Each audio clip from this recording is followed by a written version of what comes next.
Halo Sobat Mania, kembali lagi di BRC Official. Ada kabar menarik nih mengenai persaingan posisi kiper PSM Makassar di Super League 2025/2026 semakin sengit. 4 nama bersaing demi satu tempat utama di pos penjaga gawang PSM Makassar. Mereka adalah Reza Arya Pratama, Hilman Syah, M. Ardiansyah, dan KGHP HRK Putro Negoro. Keempat kiper ini tak diragukan lagi kualitasnya. Hal ini membuat PSM Makassar punya kedalaman skuad menjanjikan di bawah mistar gawang. Pelatih pun tak perlu khawatir jika salah satu dari mereka absen karena cedera maupun akumulasi kartu. Reza Arya Pratama menjadi andalan PSM Makassar selama 3 musim terakhir. Meski di awal musim lalu, ia sempat kehilangan tempat utama karena pemulihan cedera. Kiper berusia 25 tahun ini, akhirnya kembali menjadi pilihan utama di pertengahan musim. Performa gemilang, dengan save-save berkelas ditunjukkan. Refleks, kelincahan dan kemampuan membaca permainan, menjadi senjata andalan Reza Arya. Tak ayal, namanya kembali masuk skuad Timnas Indonesia. Reza Arya juga terpilih untuk memperkuat All-Star Liga 1 di Piala Presiden 2025. Namun, posisi Reza Arya tak aman. Sang senior, Hilman Syah tentu tak mau kalah dalam persaingan perebutan kiper nomor 1 di pasukan Ramang. Pria kelahiran Jeneponto ini memiliki kualitas sama dengan Reza Arya. Refleks dan daya jangkaunya dalam menghalau bola tak diragukan lagi. Lalu ada nama M. Ardiansyah, kini mulai meramaikan persaingan. Ardiansyah tampil ciamik bersama Timnas U23 Indonesia di ASEAN Championship U23 2025. Kiper akrab disapa Ian ini telah 2 kali catatkan clean sheet. Akan tetapi, yang menjadi perhatian adalah kemampuan Ian dalam footwork dan distribusi bola.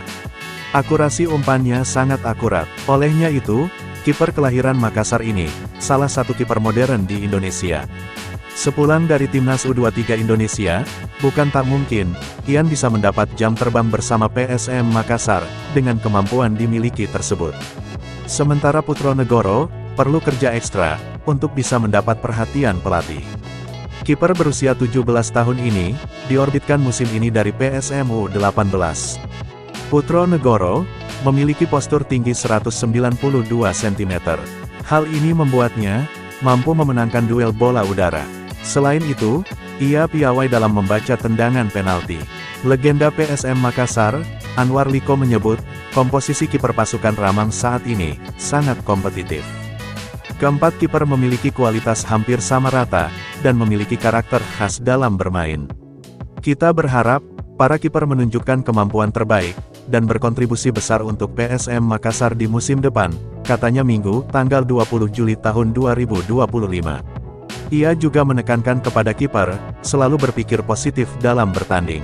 Termasuk, di sesi latihan memberikan intensitas maksimal, bekerja keras, memperhatikan detail-detail kecil. Fokus paling utama, dan minimalisir kesalahan, ujarnya. Anwar Liko menyebut, kiper saat ini bukan hanya menangkap bola, namun, harus bisa mengatur ritme permainan. Sepak bola modern sistem pressure-nya tinggi. Makanya, penting bagi kiper bisa mengalirkan bola, tuturnya. Hal senada, diutarakan anggota komunitas VIP Utara KVU, Sulyadi Abbas. Ia menilai, komposisi kiper PSM Makassar, musim depan sangat bagus. Kualitas kiper Reza Arya, Hilman Syah dan Ardiansyah seimbang. Ketiganya saat dipercaya oleh pelatih, bisa mengawal dan menjadi benteng terakhir tim. Sisa Putro Negoro, butuh unjuk gigi. Pasalnya, kemampuan belum terlalu dilihat. Musim lalu, Putro Negoro masih perkuat PSM U-18 di EPA U18. Susunan kiper musim depan sangat bagus. Kalau ada cedera, penggantinya cukup seimbang, katanya. Ia pun berharap, keempat kiper ini bisa silih berganti, mengawal gawang tim Juku Eja. Tentunya, pemilihan kiper tetap didasarkan pada kiper yang memberikan performa terbaik di latihan. Kami berharap, seluruhnya diberi juga waktu bermain, oleh Coach Bernardo Tavares, harapnya. Di sepak bola sekarang ini, kiper tidak hanya sekadar menangkap bola. Namun, kiper juga dituntut untuk bisa membantu tim, dalam membangun serangan. Makanya, penting bagi kiper PSM Makassar, memiliki akurasi passing yang bagus. Menurut Sulyadi Abbas, kemampuan build up bagi kiper, pasti diasah oleh tim pelatih kiper. Saya rasa, itu menjadi tugas pelatih kiper, untuk terus mengasah kemampuan kiper. Tapi kami lihat, semuanya sudah sangat paham, dengan gaya build up seperti musim lalu, tuturnya. Nah itu dia sobat untuk update kabar hari ini. Bagaimana pendapat kalian sobat? Tulis pendapat kalian ya sobat, dan jangan lupa like, komen dan subscribe.